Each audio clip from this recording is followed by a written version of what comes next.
मित्रांनो, तुमचं साहिल मुल्ला व्लॉगचं यूट्यूब चॅनलवरती पुन्हा एकदा स्वागत आहे. तर मित्रांनो, आज एक भव्य दिव्य असं ओपनचं मैदान संपन्न झालं. आपण बघितलं असेल मित्रांनो, आज एक भव्य दिव्य असं ओपनचं मैदान महाशिवरात्रीनिमित्त व छत्रपती शिवाजी महाराज यांच्या जयंतीनिमित्त छत्रपती उदयनराजे केसरी हे भव्य दिव्य असं मैदान संपन्न झालं. मौजे लिंब खिंड या ठिकाणी. आणि त्या मैदानामध्ये आपल्या सगळ्यांचा लाडका मोहिलशेठ धुमा सोसगाव यांचा द्वादशम हिंद केसरी बक्कासूर आपल्याला कमबॅक करताना दिसला. आणि त्या भव्य दिव्याशा ओपनच्या मैदानामध्ये छत्रपती उदयनराजे केसरी भव्य दिव्याशा मैदानामध्ये बक्कासूर आणि वाटेगावकरांचा बादल हा जोड पुन्हा एकदा पाहिला. आणि त्या मैदानामध्ये प्रथम क्रमांकाचे मानकरी ठरले छत्रपती उदयन महाराज केसरी या मैदानातील प्रथम क्रमांकाचे मानकरी. आणि आता बक्कासूरचा पैरा कोण असणार इथून पुढच्या मैदानामध्ये, आणि बक्कासूर इथून पुढे कोणत्या मैदानामध्ये पाहणार. ते मित्रांनो, एक भव्य दिव्य असं मैदान होते छत्रपती शिवाजी महाराजांच्या जयंतीनिमित्त रक्षक प्रतिष्ठान महाराष्ट्र राज्य व अमोलभाऊ तांगडे आयोजित भव्य दिव्य असं छत्रपती उदयनराजे केसरी भव्य दिव्य असं एक दुसरा एक बैल मैदान होतं मित्रांनो.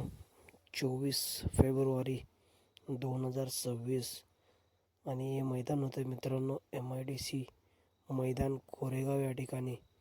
भव्य दिव्य असं एक दुसरा एक बैल मैदान. आणि या मैदानामध्ये आपल्या सगळ्यांचा लाडका मोहिलशेठ धुमा सोसगाव यांचा द्वादशम हिंद केसरी बक्कासूर आपल्याला या भव्य दिव्याच्या एक दुसरा एक बैल मैदानामध्ये पळताना दिसू शकतो. मित्रांनो, या मैदानामध्ये प्रथम क्रमांकासाठी बक्षीस आहे रोख रक्कम 1,00,000 रुपये, द्वितीय क्रमांकासाठी 71,000 रुपये. आणि असेच मित्रांनो बरेच बक्षीस आहेत 7व्या क्रमांकापर्यंत. आणि या मैदानामध्ये क्वार्टर फायनलसाठी देखील भरघोस अशी बक्षीस आहेत. आणि मित्रांनो, या मैदानासाठी प्रमुख उपस्थिती असणार आहे श्रीमंत छत्रपती उदयन महाराज यांची प्रमुख उपस्थिती असणार आहे. त्याचबरोबर मित्रांनो,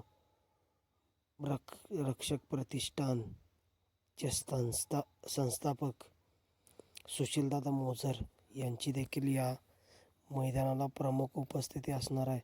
तर हे मैदान मित्रांनो भव्य दिव्य असं होतं 24 फेब्रुवारी 2026 छत्रपती उदयनराजे केसरी भव्य दिव्य असं एक दुसरा एक बैल मैदान MIDC मैदान कोरेगाव या ठिकाणी.